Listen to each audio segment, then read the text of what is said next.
Elios, a mythical land where time's flow is said to differ. The continent is divided between four main powers.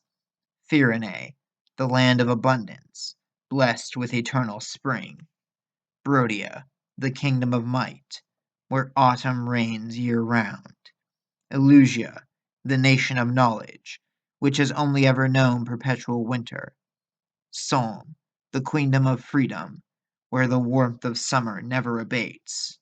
In the center of these four mighty powers rest the islands of Lithos and Gradlon, home to the dawn and dusk dragons, respectively. Long ago, these mighty beings were revered by all people of Elios as deities. The dawn dragons were viewed as bringers of life, with their ability to help it grow and flourish. The dusk dragons, meanwhile, were seen as heralds of death, ushering the souls of the departed into the underworld for their final rest. For many years, both species of dragon were revered as avatars of the natural world. However, in time, people began to fear and resent the dusk dragons. Their favor with the mortals of Elios was lost, and some even began to believe that if the dusk dragons were eliminated, then death itself would cease to exist in their world. And so a crusade began. Arrogant mortals armed with the fiercest weapons and magics they could acquire set out to rid the world of dusk dragons, using a mix of force and cunning to isolate and overpower these mighty beasts. The dawn dragons, unaware of this ploy, were too late to stop it. In time, the dusk dragons were all but eradicated, save for one, Sombron, who fled into the underworld when he was young to escape the massacre of his people. For many years, Sombron remained hidden away there, with naught but the lingering souls of the dead for company. Their thoughts, emotions, and memories flowed into Sombron, stoking the fires of his hatred further. He came to despise not just those living in Elios, but life itself. Having felt the pain, sorrows, and regrets of the deceased for so long, Sombron came to but a single conclusion, that life itself was a farce, and only by completely destroying it could true peace reign. He began by consuming lost souls who wandered blindly into the underworld without a proper guide, letting their essence empower him. Centuries later, Sombron returned from the underworld, wielding a might unheard of even amongst the dragons. The last dusk dragon slaughtered many of his Lithosian counterparts, before the dawn dragons united their power against him, forcing both sides into a stalemate.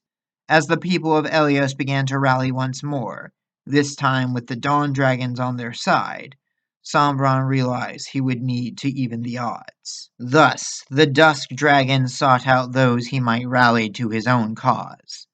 The abandoned and outcast, the lost and desperate, and even a few like-minded mortals who shared Sombron's condemnation for the world and its people.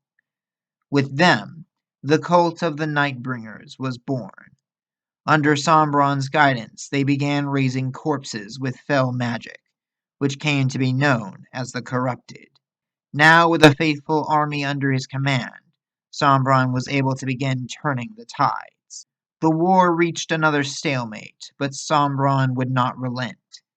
He hatched a new plan to eradicate the Dawn Dragons. By taking mortal form himself, Sombron could spawn half-dragon offspring with his followers, whom he would raise into ruthless, efficient killers. Though they may not be as powerful as full-blooded dusk dragons, in great enough numbers these half-breeds could become the key to eradicating the Lithosian bloodline. In time, Sombron's children would whittle away at the remaining resistance. Many gave their own lives to fell the dawn dragons of Lithos, but Sombron saw this as no great loss. His children had served their purpose.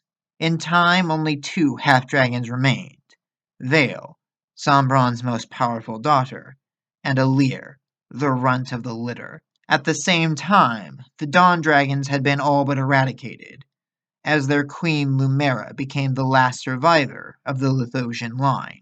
In a final act of desperation, Lumera herself ventured into the underworld and called out to the spirits dwelling within for aid.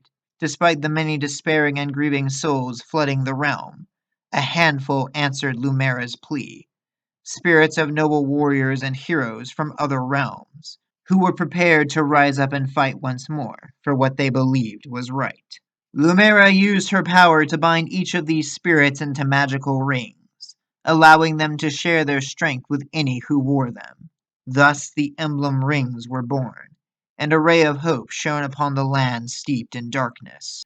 Lumera chose the bravest and strongest warriors of Elios to don the emblem rings, and with their aid Sombron's forces were steadily pushed back. In the aftermath of one battle on the border of Gradlon, Lumera discovered a Lear, injured and dying. Despite everything, she could not help but take pity on the poor child, who had fought with notable reluctance. She sensed within this half-dragon something that most of Sombron's other children lacked, a will to live that had not yet been snuffed out by their father's cruelty. Thus, Lumera infused Alir with a fraction of her own power to save their life.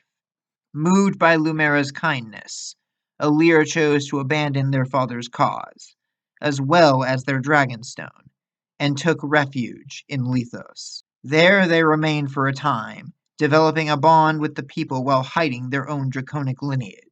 Eventually, Alir was spurred to fight, realizing what was at stake should Sombron have his way. Alir approached Lumera, asking to take up arms for her cause. Though reluctant, Lumera was eventually persuaded to agree, and gave Alir their very own emblem ring, the ring of the hero king, Marth.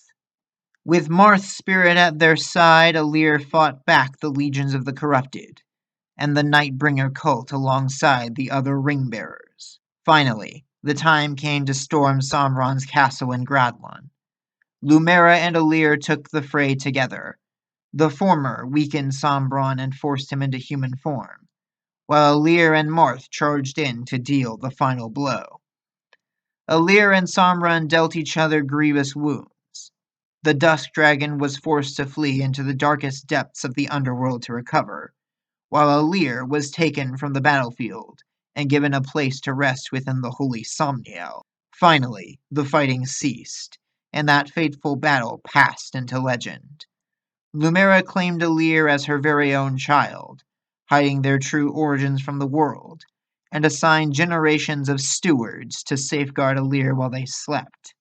Though peace reigned for a time, Lumera knew the war was not yet over. Someday, Sombron would return once again, and the ancient conflict between dawn and dusk would be settled at long last.